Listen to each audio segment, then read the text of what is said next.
তাহলে আমাদের একটা কাঠামো থাকবে। অনেক ধন্যবাদ। সবাইকে ধন্যবাদ। অনেক ধন্যবাদ মাননীয় প্রধান উপদেষ্টা মহোদয়কে আমাদেরকে আজকে এই চমৎকার আয়োজনে সামিল করবার জন্য। আমি কোনো ভূমিকা ছাড়াই মূল কথায় প্রবেশ করছি, সময় খুবই কম।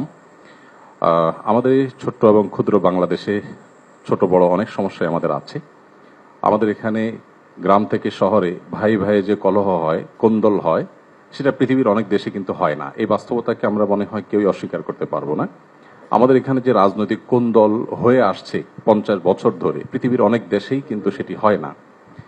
আমাদের অন্য যত কলহ, কোন্দল, অসম্প্রীতি এ জাতীয় যে সকল বিষয় আছে যেগুলোর আমরা সবাই সমাপ্তি কামনা করি, সেগুলোর সাথে যদি আমাদের দেশের ধর্মীয় সম্প্রীতিকে আমি তুলনা করি, আমি এদেশের একজন নাগরিক হিসাবে আমি মনে করি যে আমাদের রাজনৈতিক কলহ, ব্যক্তিগত কলহ, পারিবারিক কলহের তুলনায় আমাদের দেশের ধর্মীয় কলহ উল্লেখ করবার মতো আছে বলে আমার কাছে মনে হয় না।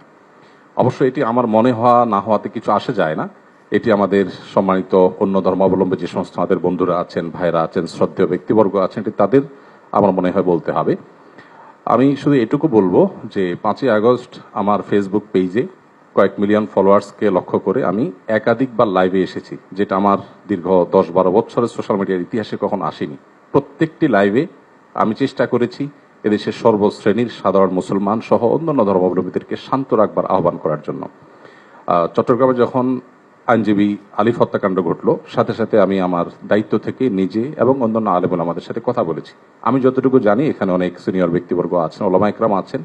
এদেশে ওলামা ইকরাম সবসময় সম্প্রীতি এবং শান্তি বজায় রাখার জন্য তারা কাজ করে চলেছেন, এবং আমার জানা মতে ওলামা ইকরাম রিনাউন্ড কোনো আলেম কখনো অন্য ধর্মাবলম্বীদের কোনো প্রকার শান্তি বিঘ্ন সৃষ্টি করার মতো কোনো কাজ, কোনো আহ্বান, কোনো উদ্যোগ তারা কখনো নিয়েছেন বলে আমার জানা নেই। পৃথিবীর অনেক দেশে যারা আমাদেরকে সকাল বিকাল নসিহত করেন, আমি তাদের প্রতি শ্রদ্ধা রেখে বলছি, সেখানে যেরকম আমরা দেখি দলে দলে মানুষ গিয়ে বিভিন্ন ধর্মাবলম্বীদের উপাসনালয়ে হামলা করে, আমাদের দেশে বিচ্ছিন্ন ঘটনা ঘটে না আমি তা বলবো না, তবে রিনাউন্ড ওলামা একরাম অত্যন্ত দায়িত্বশীল এবং দায়িত্বশীলতার পরিচয় তারা দিয়ে থাকেন। আমার মনে হয় এই জিনিসটা আমাদের অব্যাহত গতিতে এগিয়ে নিয়ে যেতে হবে।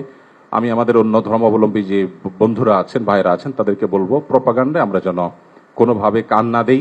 আপনারা যদি কখনো সমস্যা বোধ করেন, আমি ব্যক্তিগতভাবে বলতে পারি আমার কথা, 5ই আগস্টে একটি হিন্দু পরিবার একজন মেজরের মাধ্যমে আমার সাথে যোগাযোগ করেছিলেন।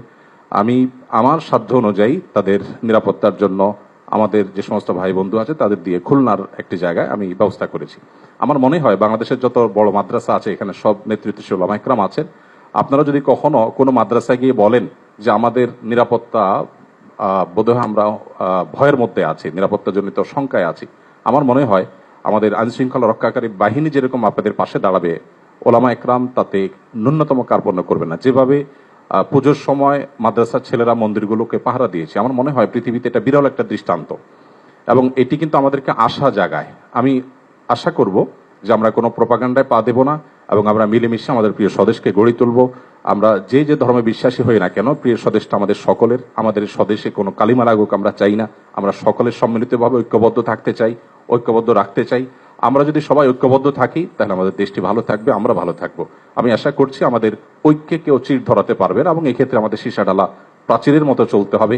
আমাদের কোনো সমস্যার জায়গা থাকলে অবশ্যই আপনারা বলবেন, আমরা সেই জায়গাটাকে সংশোধন করব। কিন্তু আমরা আমাদের প্রিয় স্বদেশকে সমৃদ্ধ দেখতে চাই, মাথা উঁচু করে দাঁড়াতে পারে সেরকম দেখতে চাই। আমাদের তরুণরা আমাদেরকে যে নতুন বাংলাদেশ এনে দিয়েছেন, তার নেতৃত্বে যে নতুন বাংলাদেশ এগিয়ে যাচ্ছে, এই অগ্রযাত্রাকে কোনো শক্তি যেন থামাতে না পারে। আমার মনে হয় ধর্ম বর্ণ নির্বিশেষে আমাদের প্রত্যেকেরই ঐক্যবদ্ধ থাকার, ঐক্যের শপথ নেওয়ার সময় এখন সবচেয়ে গুরুত্বপূর্ণ।